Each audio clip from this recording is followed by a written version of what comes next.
Hi everyone, स्वागत है आप सबका फिर से एक नए वीडियो पर। दोस्तों आज हम लोग देखेंगे मैथ से संबंधित कुछ महत्वपूर्ण प्रश्न। पहला प्रश्न है, यदि किसी विद्यालय में 70% विद्यार्थी लड़के हैं तो बॉय कितने हैं? तो यहाँ पे ध्यान से देखिएगा, बॉय हैं 70%। तो कोई भी चीज 100% स्कूल में कितने विद्यार्थी होंगे? 100%। तो गर्ल कितनी होंगी? तो यहाँ पे गर्ल लिख लीजिए, गर्ल इजिकल टू 100 में से 70 घटा दीजिए तो 30% आ जाएगा। ठीक है, तो 30% लड़कियां हैं।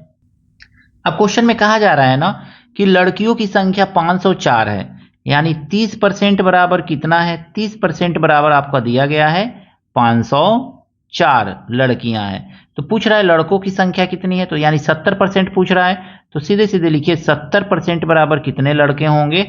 तो 30 से भाग दे दीजिए, इसमें 504 बट्टा 30 कर दीजिए और इसमें 70 से गुणा कर दीजिए। बस इसी को सॉल्व करेंगे, आपका आंसर आ जाएगा। दोस्तों 10 से 10 यहाँ पे कैंसिल आउट हो जाएगा। 3 से काटिए इसको, 3 एक 3, 3 छक 18, 3 वाटे 24, यानी कितना आ गया ये दोस्तों यहाँ पे हमारा? तो 168 गुणे 7 आया।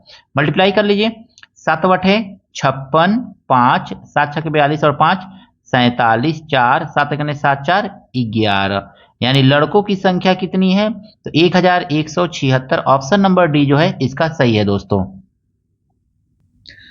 ये बार बार पूछा जाने वाला प्रश्न है, x की आय y की आय से 20% अधिक है। मान लीजिए यहाँ पे हम लिख लेंगे x और यहाँ पे लिख लेंगे हम y। ठीक है ना, x की आय जो है y की आय से 20, y से ये 20% अधिक है। तो y को सीधे सीधे आप क्या मान लीजिए ना, इसका मान लीजिए आय 100 रुपया है, तो इसका कितना 20% अधिक, तो 100 का 20% निकालेंगे तो 120 आएगा, तो 120 रुपया हो जाएगा। ठीक है, मान लीजिए 120 हम मान ले रहे हैं, 100 माने तो ये 120 आ जाएगा। अब पूछ रहा है y की आय x की आय से कितना प्रतिशत कम है। ये y जो है ना x से कितना प्रतिशत कम है, तो कितना कम है? 20 ठो कम है, तो लिखिए 20% कम कितना है? तो 20। किससे कम है? तो x से कम है ना, तो x को नीचे लिखिए, यानी कि 120 और गुणा कर दीजिए 100 से। ठीक है, तो जब भी इस तरह से क्वेश्चन पूछे तो प्रश्न कीजिए किससे कम है उसको नीचे लिखिए, कितना कम है उसको ऊपर लिख दीजिए। बस आपको इसी को सॉल्व कर लेना है। 10 से 10 कैंसिल हो जाएगा, 2 से काटिए 2 छक्के 12, फिर 2 से काटिए 2 तिहाई 6 और 2 पच्चे 10, 50।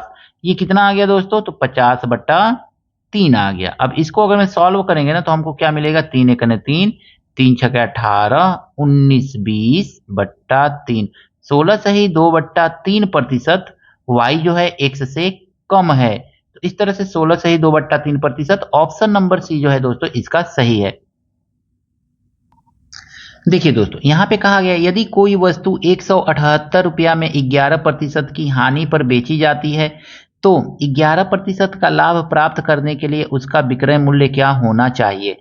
सीधा सीधी इस क्वेश्चन को लगाने का एकदम शॉर्टकट ट्रिक क्या है, तो 178 एसपी दिया हुआ है, तो हम जानते हैं एसपी जब रहे ना तो ऊपर 100 लिखेंगे और गुणे नीचे क्या करेंगे, तो 100 में से 11 हानि हो रहा है, याद रखिए यहाँ पे हानि हो रहा है, तो 100 में से 11 घटा दीजिए तो हमको मिलेगा 89, यही तो मिलेगा ना।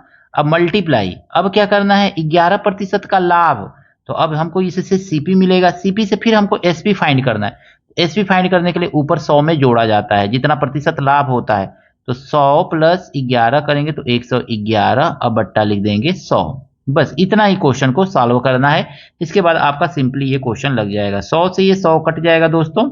अब देखेंगे इससे काटेंगे तो ये 2 बार में कट जाएगा, 9 दूनी 18, 8 दूनी 16, 1 17, 2 बार में। अब हमारा क्या आ गया? 2 गुणे 111 आ गया।